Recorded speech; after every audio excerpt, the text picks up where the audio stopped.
Hello, this is Terrence McNally.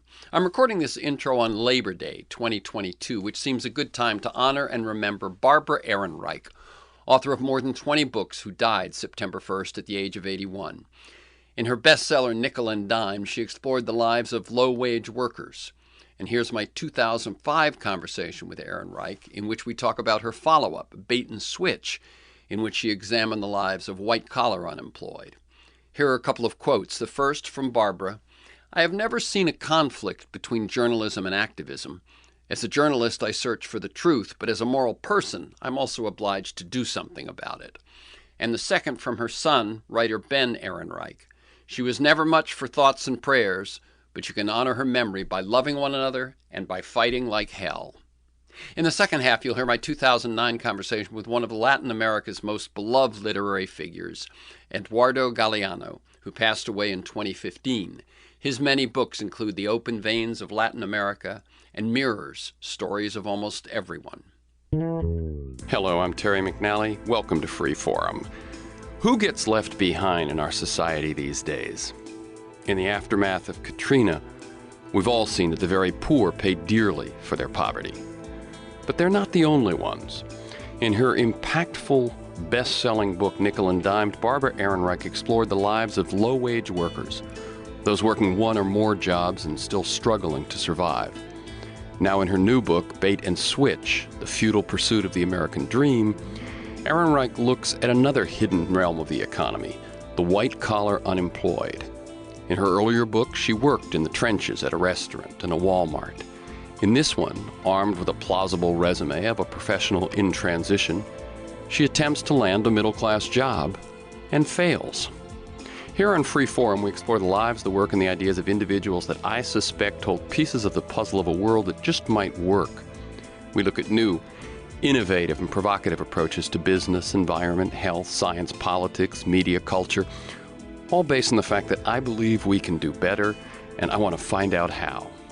Barbara Ehrenreich is the author of 13 books, including Blood Rights, Origins, and History of the Passions of War, as well as Nickel and Dime and Bait and Switch. She's a frequent contributor to the New York Times, Harper's, The Progressive, and Time magazine. Welcome, Barbara Ehrenreich, to KPFK and Free Forum. I'm glad to be with you. Thank you very much. I want listeners to get to know the people behind the work and the ideas that we deal with in the show.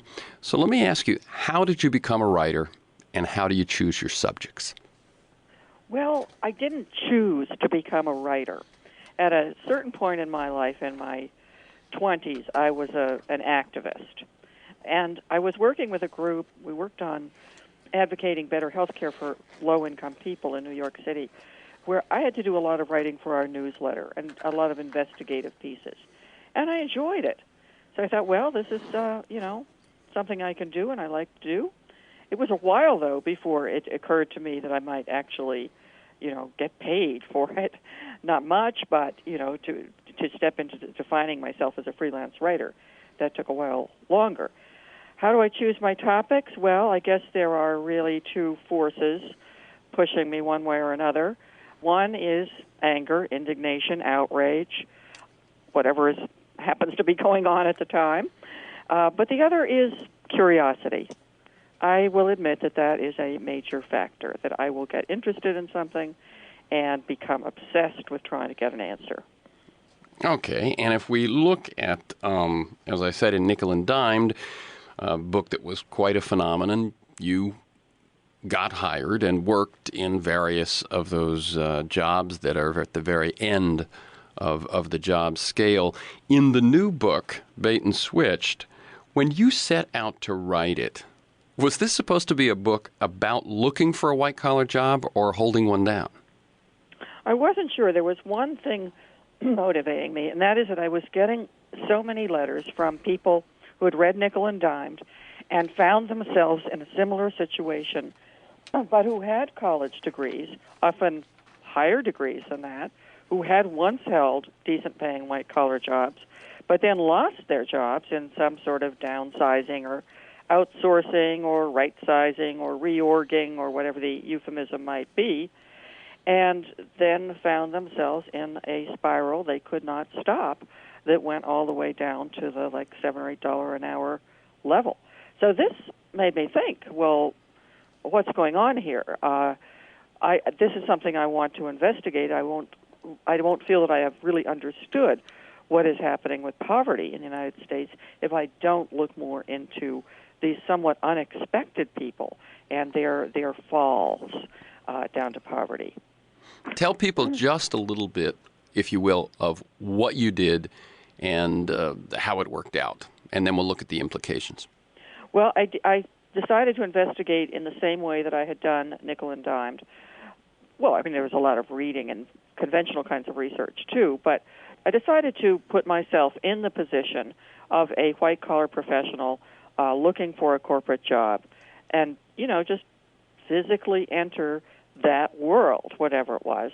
I hoped to get a job. I had a very good resume as a PR person. There was nothing in it I couldn't actually do. And I hoped to hold a job and look at things from the inside, too. However, my experience was more typical, was more like that of most unemployed white-collar people. I looked for 10 months, and nothing that I would actually call a real job came along. Okay, I think just to be totally accurate, you did in 10 months of making this your primary work was finding a job, correct? That's right. You got 2 offers? Do we have to get right away to that? Yes. Well, I want to throw in that I did everything. The rule I set for myself was that I would do whatever it took.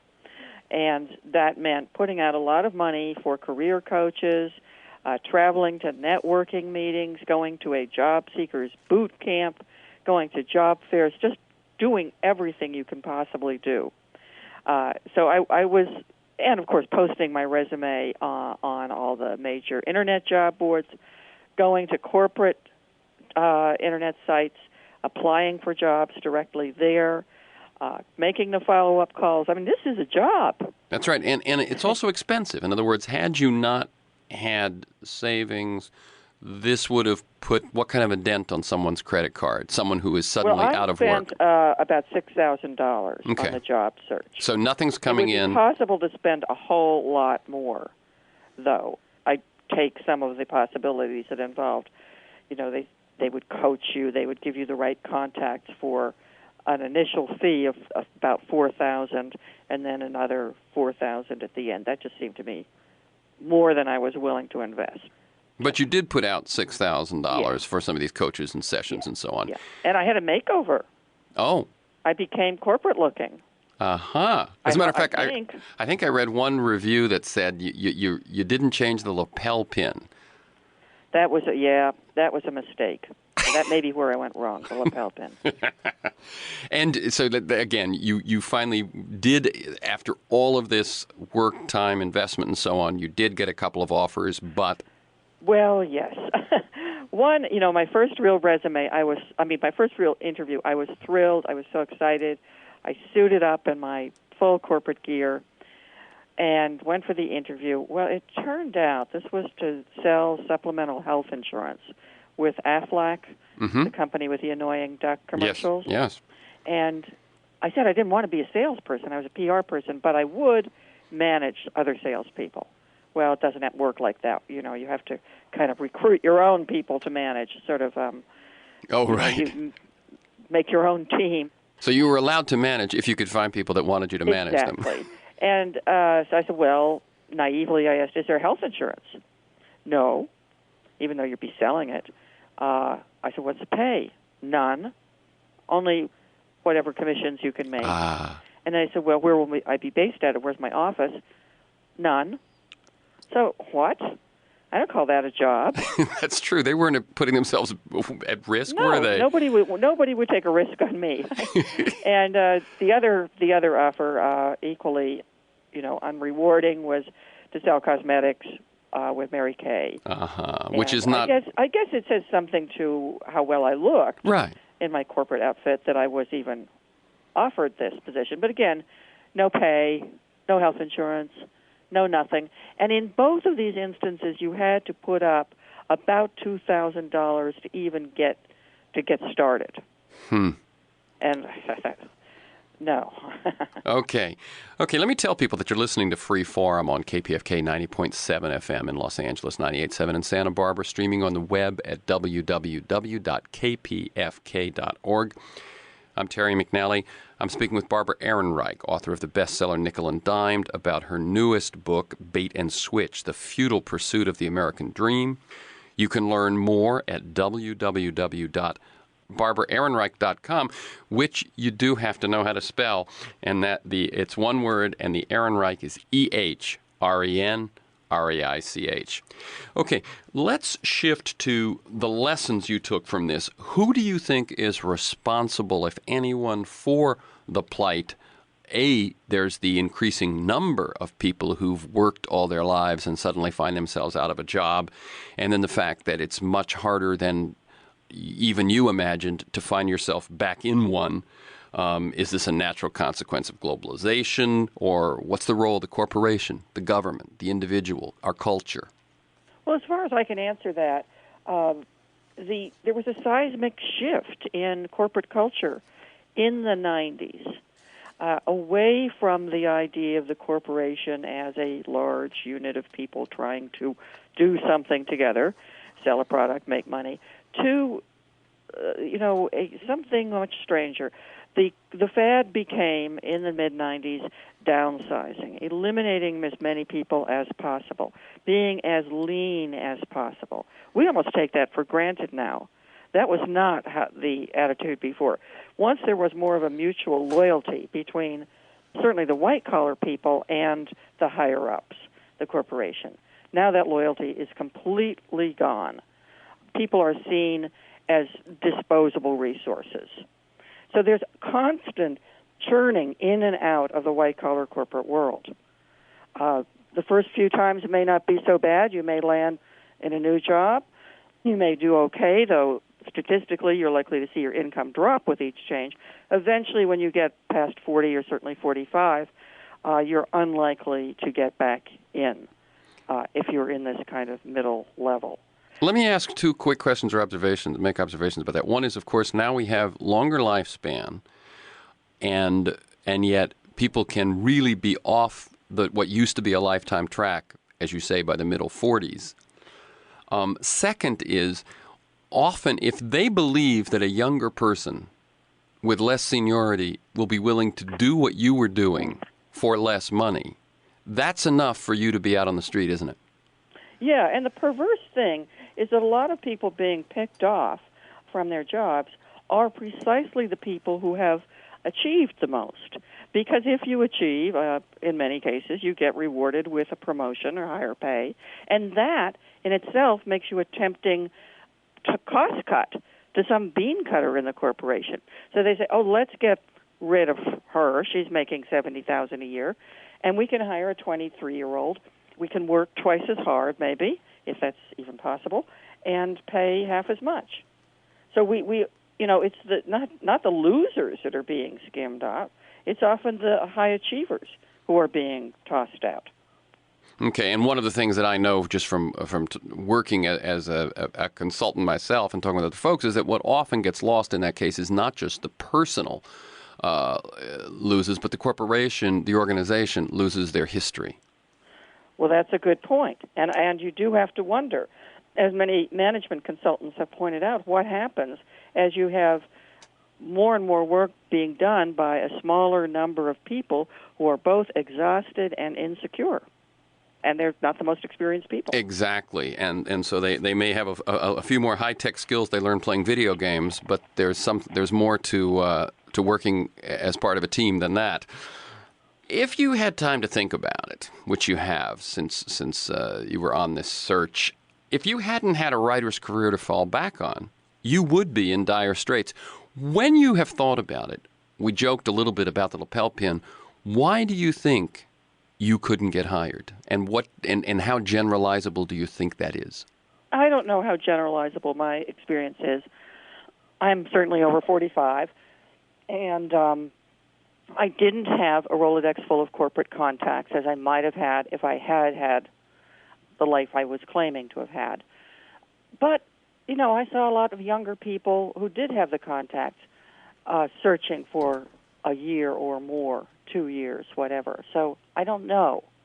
I did have some advantages. I am a good writer, and that I hope showed up in my cover letters.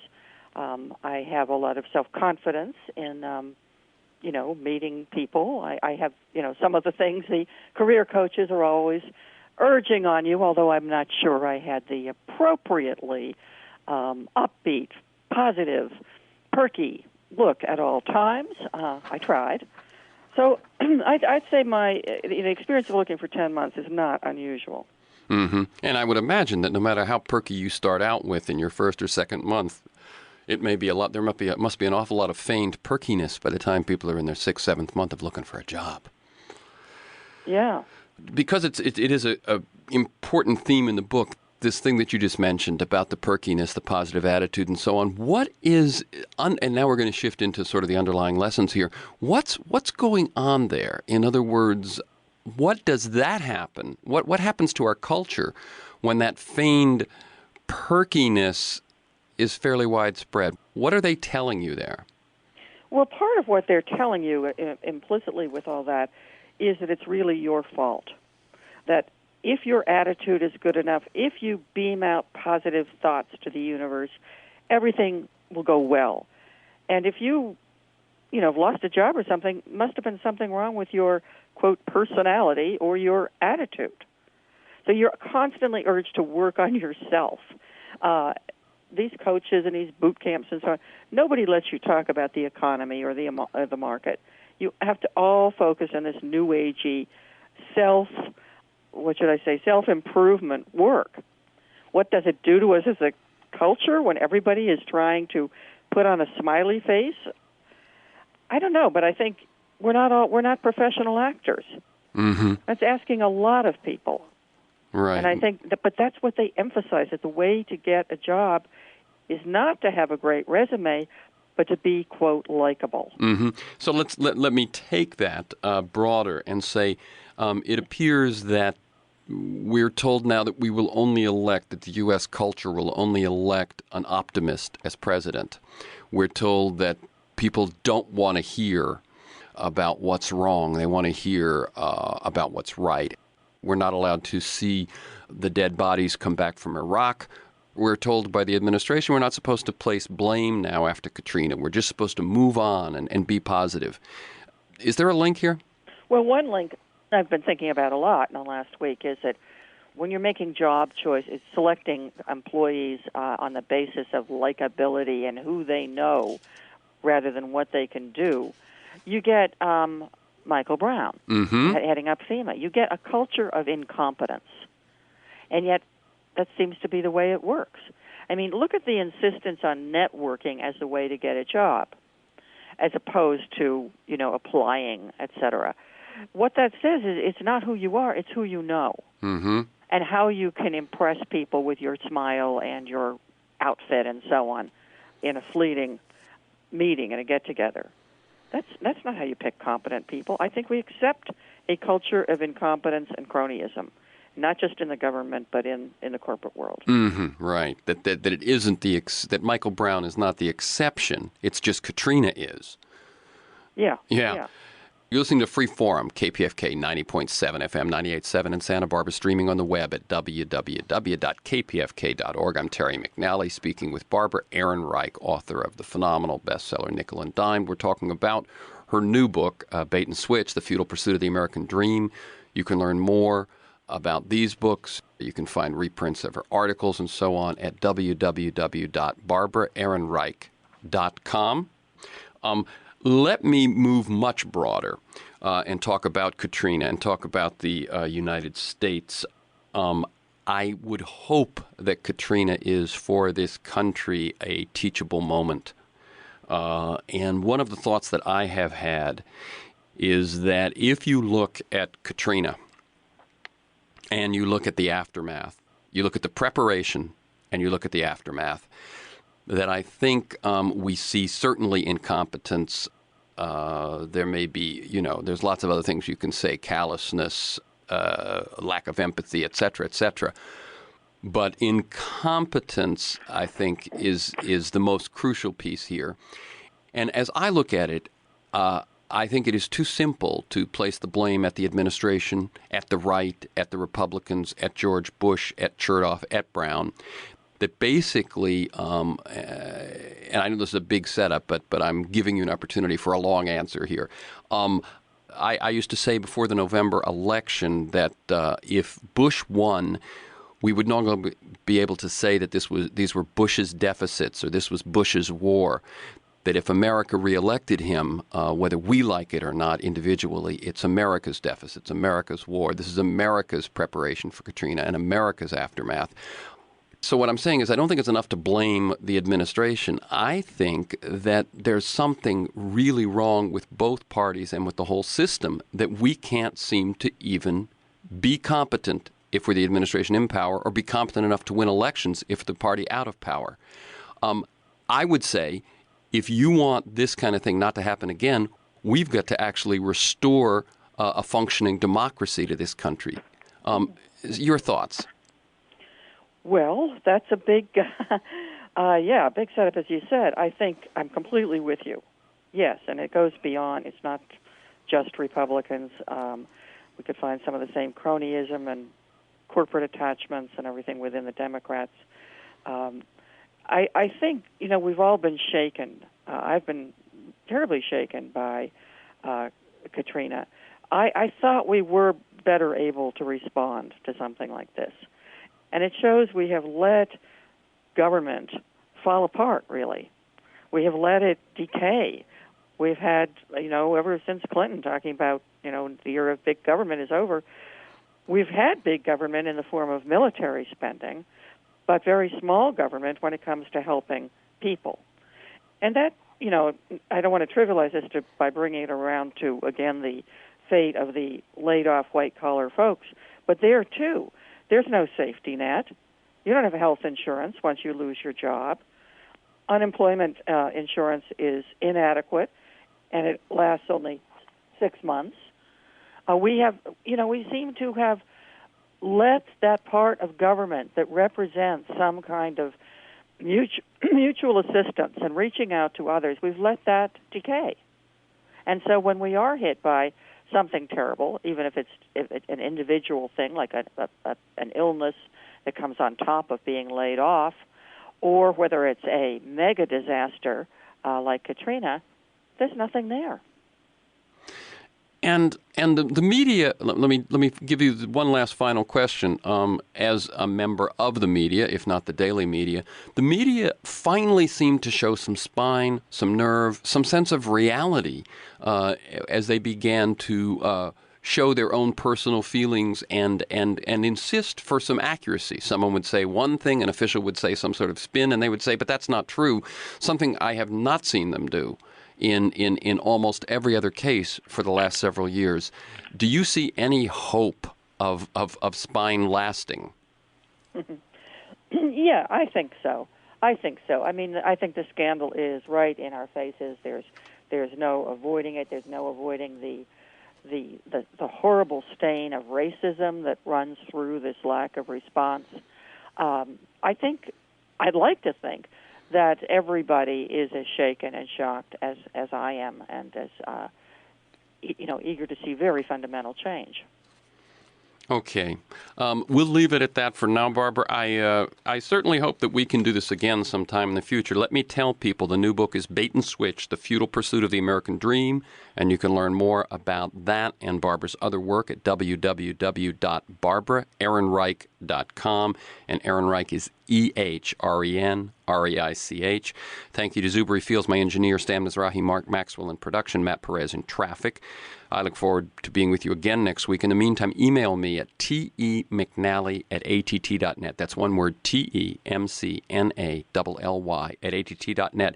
If you have questions or comments, if you'd like CDs of past shows, or if you'd like to be on my weekly announce list telling you who we're talking to and what we're going to talk about. You've been listening to Free Forum with Terry McNally on KPFK 90.7 FM for Southern California and kpfk.org on the web. Thank you, Barbara Ehrenreich, and keep up your good work. It's been a pleasure talking with you, Terrence. This is Terrence McNally. Barbara Ehrenreich died September 1st at the age of 81. In the second half, you'll hear my 2009 conversation with Eduardo Galeano, essayist, journalist, historian, activist, and one of Latin America's most beloved literary figures. His many books include the Memory of Fire trilogy, The Open Veins of Latin America, and Mirrors, Stories of Almost Everyone. Galeano died in 2015. Hello, I'm Terry McNally, and welcome to KPFK and Free Forum. Today it is my privilege to have as my guest one of Latin America's most acclaimed writers, Eduardo Galeano. Let me begin with a confession. I was not aware of him until Hugo Chavez presented Barack Obama with one of his books. For that introduction, I thank the Venezuelan president. Galeano's works are a unique blend of history, fiction, journalism, and political analysis, and his life is so much more than that. Born in Uruguay in 1940, Eduardo Galeano began writing newspaper articles as a teenager. By the age of 20, he became editor-in-chief of La Marcha. A few years later, he took the top post at Montevideo's daily newspaper, Época. At 31, he wrote his most famous book, Chavez's Gift, The Open Veins of Latin America, 5 Centuries of the Pillage of a Continent. After the 1973 military coup in Uruguay, Galeano was imprisoned and forced to leave the country. He settled in Argentina, where he founded and edited a cultural magazine, Crisis. After the 1976 military coup there, he moved to Spain, where he began his classic work, Memory of Fire, a 3-volume narrative of the history of America, North and South. He eventually returned home to his native Uruguay, where he now lives. His latest book is called Mirrors, Stories of Almost Everyone. On Free Forum, we explore the lives, the work, the ideas of individuals that I suspect have pieces of the puzzle of a world that just might work. We look at new, innovative, provocative approaches to business, environment, health, science, politics, media, and culture, all based on the fact that I believe we can do better, and I want to find out how. Welcome, Eduardo Galeano, to KPFK and Free Forum. Well, thank you. Thank you. It's a pleasure to be with you. I really thank you for this opportunity. I always say that I like listeners to get a feel for the people behind the work and the ideas. So, as I said, journalist, editor, poet, author, activist.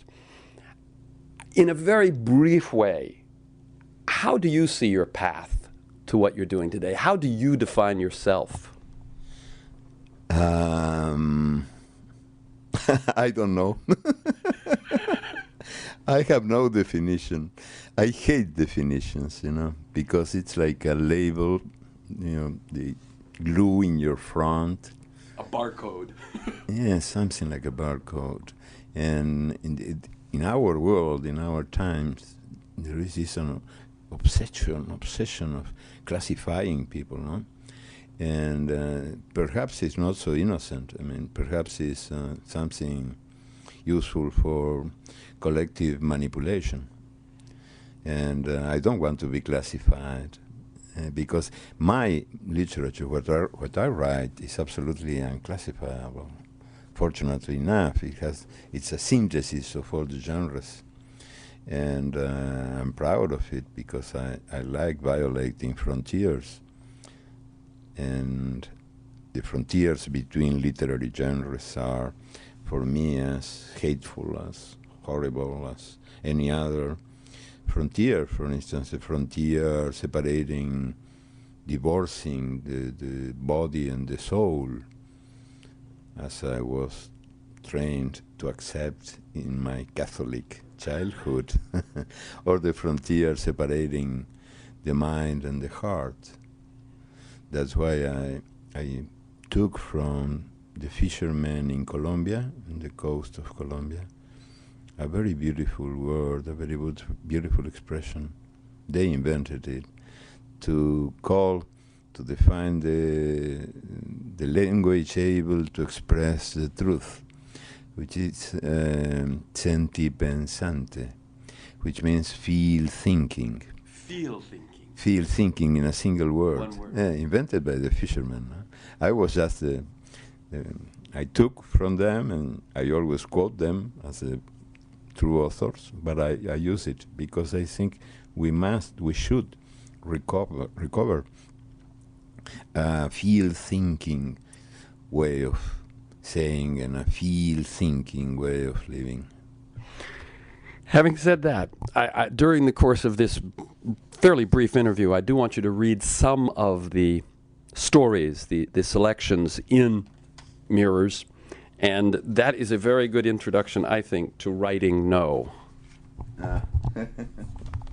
Yes. Afterwards, there is another story called Writing Yes, because You want to read them both? Read them both. No, because I do believe in the art of writing, but this is a story interesting, at least, no? As all the stories in the book comes from reality, it's a real story. I didn't invent it.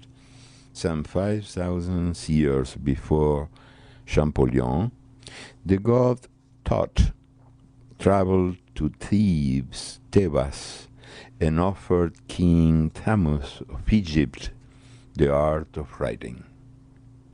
He explained hieroglyphs and said that writing was the best remedy for poor memory and feeble knowledge.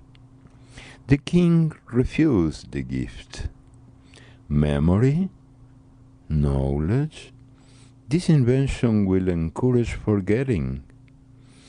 Knowledge resides in truth, not in its appearance. One cannot remember with the memory of another. Men will record, but they will won't recall. They will repeat, but they will not live. They will learn of many things, but they won't understand a thing. It was a terrible prophecy of our days, no? Yeah. About the means of communication, the so-called media and so on, not only, but it began being a myth, a legend about the art of writing. The way I read it was that he's in a virginal state with regard to writing. He experiences things in the moment. All he has is what happens each moment. And he realizes that writing will separate us from the actual experience. Yes, which is true. But writing has been also the way we human found to avoid the fading action of the wind of time.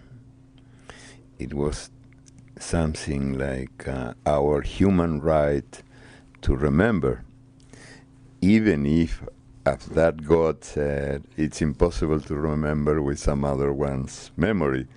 But thanks to this art of writing, we now may read the first love poem ever written in human history, which was written in Sumeria, in Iraq, the invaded country, where the art of writing was invented. It was not invented in Texas, it was invented in Iraq. And if the first love poem was written there in several tablets. At that time, that was the way that books were kept, written in mud, and later the fire made it possible that thousands of years after we may read them. Fortunately enough, this love poem, was not destroyed during the invasion. A lot of other masterworks of Sumerian and Babylonian literature were lost. But fortunately enough, the poem not. And for me, it was a challenge because the book mirrors this book we are speaking about. It doesn't contain transcriptions, long transcriptions, only by exception. And the poem is really long. So I was obliged to try to, it was a challenge to say it in few lines, 2-3 lines, what the poem was. To capture the essence of the whole poem in very few. The essence is that the poem told the encounter of a shepherd and a goddess. And they loved each other during one night. And during that night, the goddess became mortal, and the shepherd was immortal until the end of that night.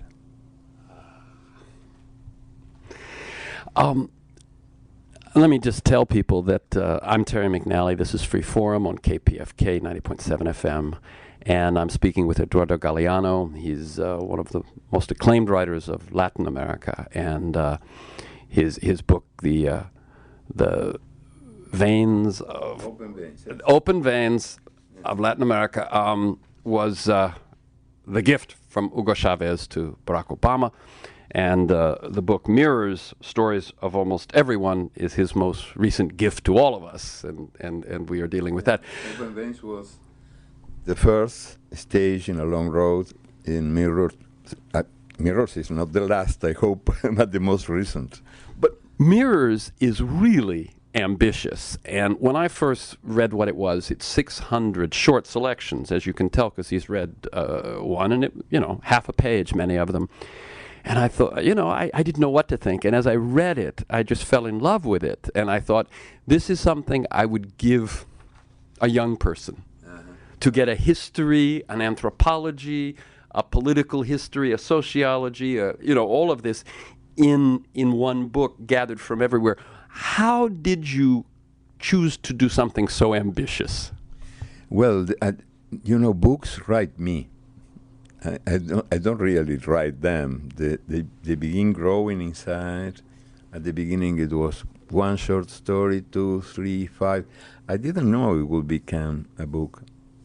I wrote the stories just for the pleasure of recovering lost memories. That's the sense that the book may have, to help us to rebuild the human rainbow in all its splendor, in all its beauty. And this rainbow has been mutilated by the machismo, who deleted half of humanity from official memory, all women, by racism, who also condemned to oblivion the black people and black cultures in Africa entirely. It was so important. Africa is one of our mothers. All from the northern part of the Americas up to the southern part, Africa had always had some influence. The footprint of their cultures is in our way of cooking, dancing, singing, sculpturing, doing art, everywhere. And what do we know about Africa? Nothing at all. Only what Professor Tarzan taught us, and he never was in Africa, as you know. He was the invention of a retired functionary of the British Railway, with a man of talent indeed, but he was never in Africa. Wow. Let me ask you to read another one then from Mirrors. Yes. And because you were mentioning how we wrote out half of them, let me see, the one I want is, oh shoot. I'll tell you what, let me have you read this one, which I think is very prophetic. How could we? It speaks so much to our current predicament. Yes. How could we? To be mouth or mouthful, boca o bocado, hunter or hunted, cazador o cazado. That was the question. We deserved scorn or at most pity. In the hostile, either. Hostile wilderness, no one respected us. No one feared us. We were the most vulnerable beasts in the animal kingdom, terrified of night and the jungle, useless as youngsters, not much better as adults, without claws or fangs or nimble feet or keen sense of smell, nothing. Our earliest history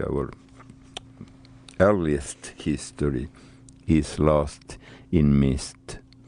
It seems all we ever did was break rocks and beat each other with clubs. But one might well ask, weren't we able to survive when survival was all but impossible because we learned to share our food and band together for defense?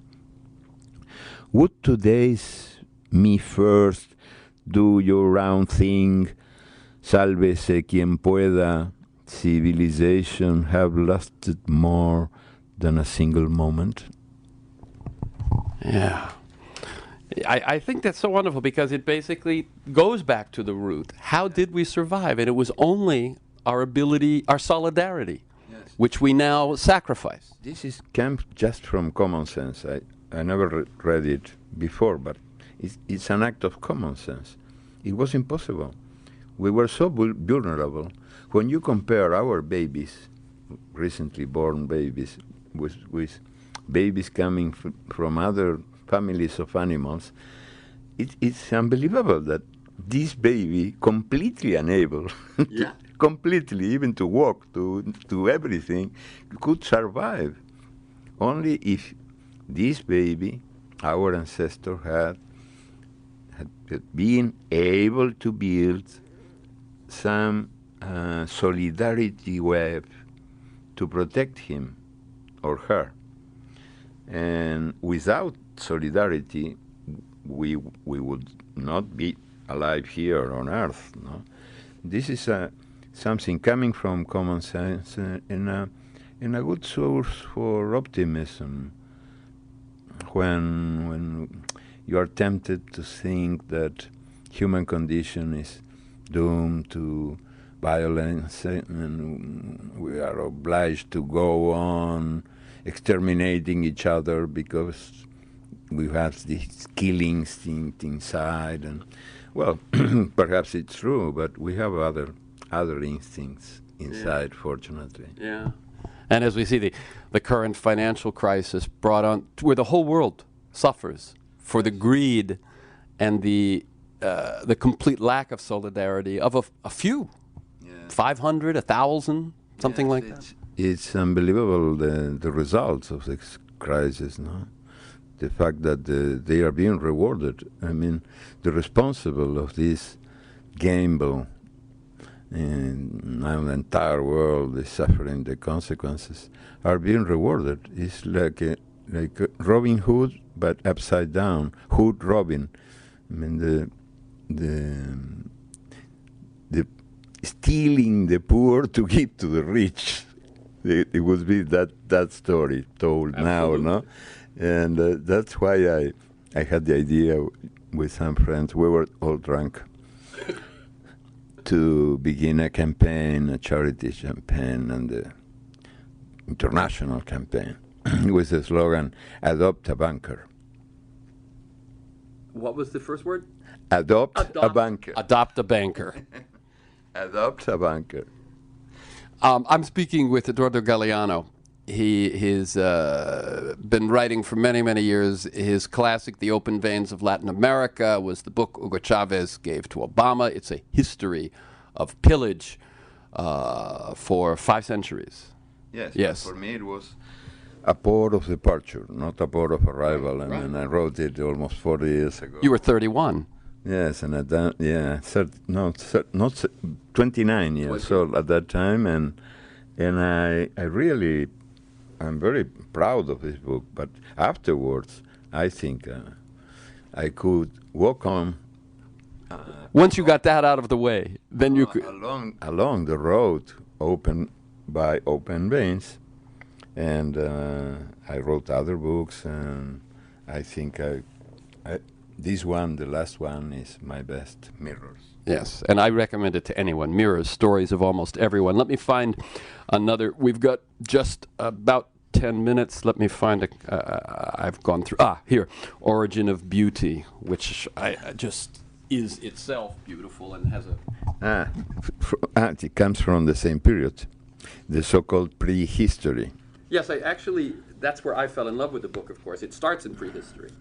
Yeah, but it's not chronological. You see that it jumps. It jumps. Sometimes from present to past and from one Culture to another. culture to another, and perhaps with a secret intention to prove that we may be contemporaries and compatriots of people born far away from our countries and far away from our time.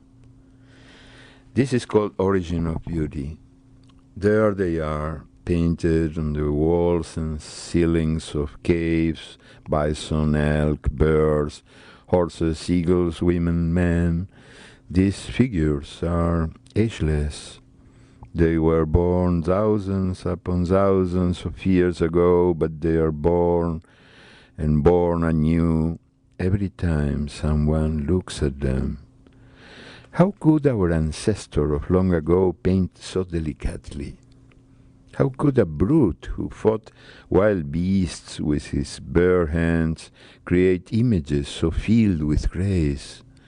How did he manage to draw those flying lines that break free of the stone and take to the air?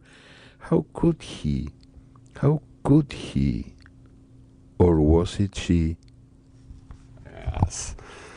As you said at the top, this book, in telling all these stories, tells the stories not only of the gods, but of those who have been left out of so many of the other stories. The invisibles. Yeah.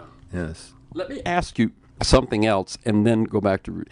I actually teach people nowadays, I teach nonprofits mostly and foundations, how to tell better stories, because they have stories, and we know that stories are the most powerful communications tool, I think. It's what brings ideas to life.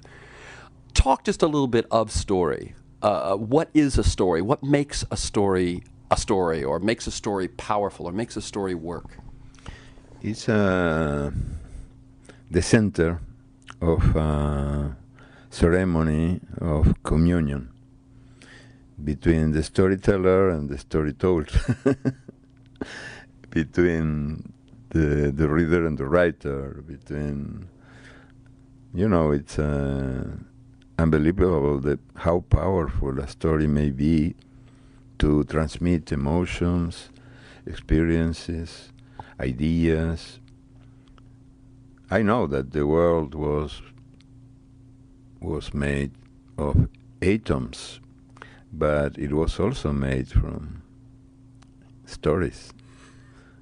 We are made of stories, and the best way to connect with other people, to share memories and even ideas, is to tell ideas or memories through a concrete story, much more than the idea, in abstract terms.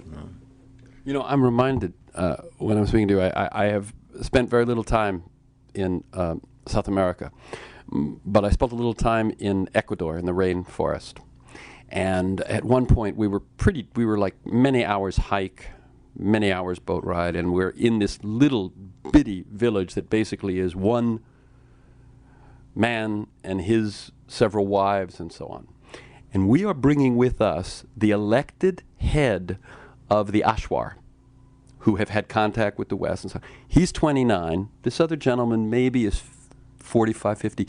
This other gentleman has lived when it was a warrior time. And when they meet, we all sit silent while the two of them tell each other their stories.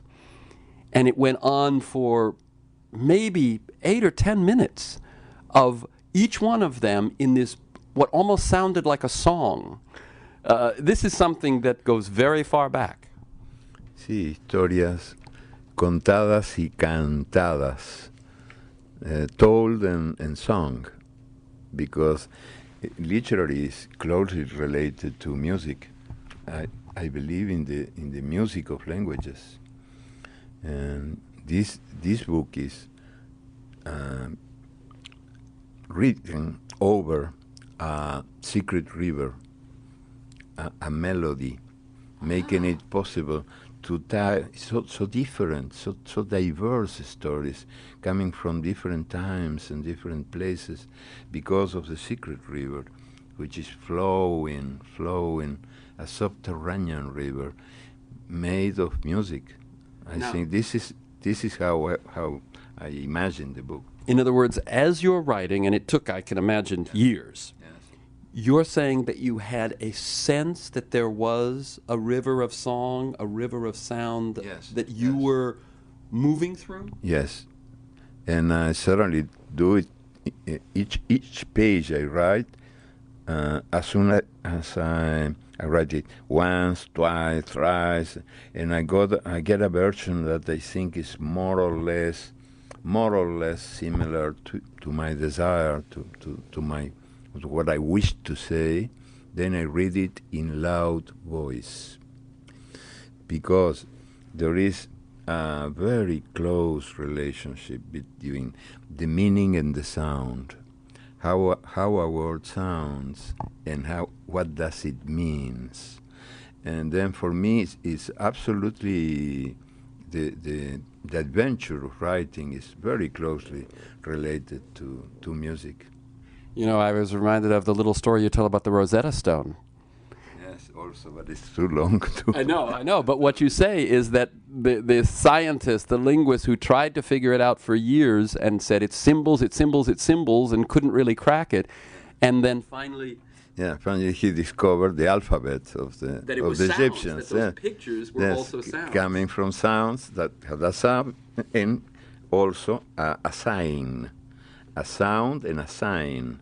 And it was a revolution, because then the old Egypt came alive.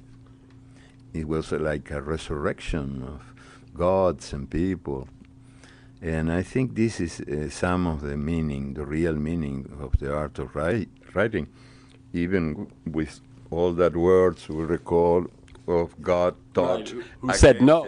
He said no. But I say yes, I believe in it, and I believe in what one of my masters, a Uruguayan writer, great Uruguayan writer called Juan Carlos Onetti, once told me. He was lying all the time. He said it was a Chinese proverb, but it was not at all Chinese. It was his invention, but it's very beautiful. Look, he told me, I was 19 years old, beginning to write. The only words which deserve to exist are the words better than silence. And in a region like Latin America, which is since the beginning of time suffering this inflation of words, which is more dangerous than the inflation of money, for me, I received it as a very important lesson. The only words which deserve to exist are better than silence. And silence is a language, and a deep language, so it's quite a challenge. To produce something better. Yes. E. Cummings has a poem that I can't remember the words of, but it's very much that same thing. He says, all that is not singing, etc. And he said, and the greatest song of all is silence. I'm not getting it right, but it's one of my very favorite poems. One of the stories here tell also the story of the cover. The cover of the book comes from Nigeria, from Ife, the sacred city of that people who was able to create its beauty, this unbelievable beauty. When these sculptures were discovered in 1910 by Leo Frobenius and other European explorers, they were sure they were Greek, coming from Athens, because Africans could not be able to do it with such beauty. And they ignored that since the beginning of times, African sculptures do their work, carves, singing. And they don't stop singing until the end of the work, because music should be kept inside the sculptures. And these are singing sculptures because they were created while the creator was singing. And this is also something about the importance of music in other arts. No? Yeah, excellent. We are very much at the end of our time. I am speaking with Eduardo Galeano. We are speaking today primarily of his book Mirrors, Stories of Almost Everyone, a encyclopedic, poetic, it's a wonderful, wonderful work. And what I'm going to ask you to do now is read the last two selections, Danger in the Night and Lost and Found. Well, yes. The first is related to airports. I am now, as you know, in a difficult trip, a tour. A different city every day, a different airport every day. So many cities, and I am suffering airports, because airports are nowadays, they became everywhere something like torture chambers. No? Yes. We run the gauntlet to get wherever we're going. Terrible. The day I'm not more able to write, I'll become a stripper, because I have done so many stripteases in these days in the airports. Get off the shoes, off the belt, and I began naked, almost naked, and it was a new profession for my life, for my next life. Who knows? Danger in the Night is the first. So two very short stories. Sleeping, she saw us. Elena dreamed we were waiting in line at an airport, a long line where every passenger had under the arm the pillow on which he or she had slept the night before. The pillows were sent through a dream-reading machine. The machine detected any dangerous dreams that threatened to disturb the peace. The 20th century, which was born proclaiming peace and justice, died bathed in blood. It passed on a world much more unjust than the one it inherited. The 21st century, which also arrived heralding peace and justice, is following in its predecessor's footsteps. In my childhood, I was convinced that everything that went astray on Earth ended up on the moon. But the astronauts found no sign of dangerous dreams, or broken promises, or hopes betrayed. If not on the moon, where might they be? Perhaps they were never misplaced. Perhaps they are hiding here on Earth, waiting, esperándonos. Thank you, Eduardo Galeano. The newest book is Mirrors, Stories of Almost Everyone. You can listen to this week's conversation and many others by linking to the podcast. You can sign up to have it delivered to you weekly. Email me at temcnally@mac.com to learn how to do that. This is Freeform. I'm Terry McNally. This is KPFK 90.7 FM, Pacifica for Southern California, streaming and podcasting at kpfk.org. Thank you, Eduardo Galeano. Keep up the good work. Thank you. You have been very gentle.